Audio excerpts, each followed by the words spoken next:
అందరికీ నమస్తే. అసలు ఒకప్పుడు 60లో వచ్చే రోగాలన్నీ ఇప్పుడు 20లోనే వస్తున్నాయి. ఎంతమందికి చిన్న ఏజ్ నుండే కాళ్ళ నొప్పులు, మోకాళ్ళ నొప్పులు, కొంచెం దూరం నడవలేము. ఎందుకంటే మనం తీసుకునే ఫుడ్‌లోనే మెయిన్ ప్రాబ్లమ్ ఉంది.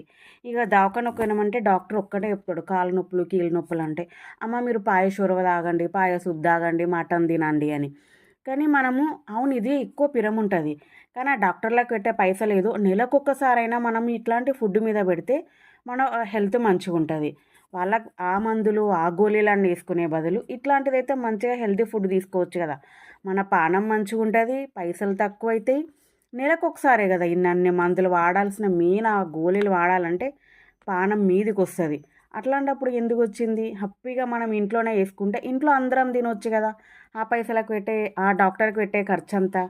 సరే ఇగ పాయ సూప్ ఎట్లా చేసుకోవాలో చూద్దాం. ముందు మంచిగా ముక్కలన్నీ కాళ్ళన్నీ కడిగి మంచిగా కుక్కర్‌లో ఉడకబెట్టుకోవాలి. ఏం లేదన్నా 10, 12 విజిల్లు రావాల్సింది.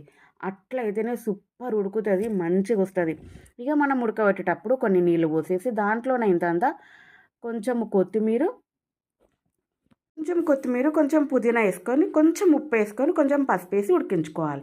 ఇక ఉడకబెట్టుకుంది పక్కన పెట్టేసుకొని, పొయ్యి మీద గంజి పెట్టుకొని, ఒక 2 పెద్ద ఉల్లిగడ్డలు తీసుకోవాలి. కొంచెం జీలకర్రేసి, ఆ ఉల్లిగడ్డ పేస్ట్ దాంట్లో ఏసి మంచిగా గోలనియాలి. మనకిది పచ్చి వాసన పోయేంత వరకు మంచిగా గోలనిస్తే సూపరుంటది. మళ్ళా అంతా పచ్చి పచ్చిగా వాసనొస్తది.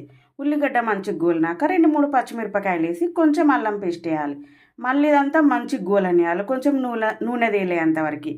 మంచిగా గోలాక మూత పెట్టుకొని కొంచెం గోలిచ్చినాక మళ్ళీ ఇందులో కూడా కొంచెం పసుపు, కొంచెం కారప్పొడి, కొంచెం గరం మసాలా, ధనియాల పొడి, అట్లనే కొంచెం పుదీనా, కొంచెం ఉప్పేసి మసాలాలన్నీ వేసి మన టేస్ట్‌కి తగ్గట్టు. కొంచెం ఎక్కువ తింటే ఎక్కువ, తక్కువ తింటే తక్కువ. అన్నీ ఏసి మంచిగా కలిపేసి ఒక్క 2 నిమిషాలు మంచిగా ఉడకనియాలి. అన్నీ దాంట్లోకి పోయేంత వరకి. ఇక మంచిగా ఉడికినాక ఒక్కసారి మూత తీసి బాగా కలుపుకొని మనం ఉడకబెట్టుకున్న కాళ్ళ సూపు ఫస్ట్ సూప్ వేసేసుకొని ఆ తర్వాత కాళ్ళన్ని అందులో వేసేసి కొంచెం సేపు ఇక దీంట్లో కూడా మంచిగా ఉడకనియాలి. ఎందుకంటే ఇప్పటిదాకా మనం అన్ని మసాలాలు వేసి ఉడికించలేదు కదా! దీంట్లో కూడా కొంతసేపు మసలనిస్తే అన్ని మసాలాలు కూడా దానికి పట్టుకొని మంచి టేస్ట్ వస్తది.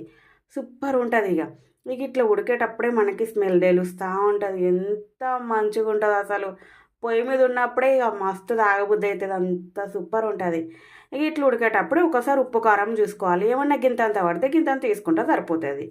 కొంచెము ఉప్పు ఎక్కువ తింటారు కదా కొందరు. కానీ ఆల్రెడీ మనం ఉప్పు అన్నీ వేసుకున్నాం కాబట్టి కొంచెం చూసుకొని వేసుకోవాలి. ఎట్లా పడితే అట్లా వేసుకుంటే కూర ఖరాబ్ అవుతది. సూప్ ఖరాబ్ అవుతది. ఇక ఇట్లా ఉడుకుతున్నప్పుడే కొంచెం కొత్తిమీర వేసేసుకుంటే అయిపోతుంది. Thanks for watching.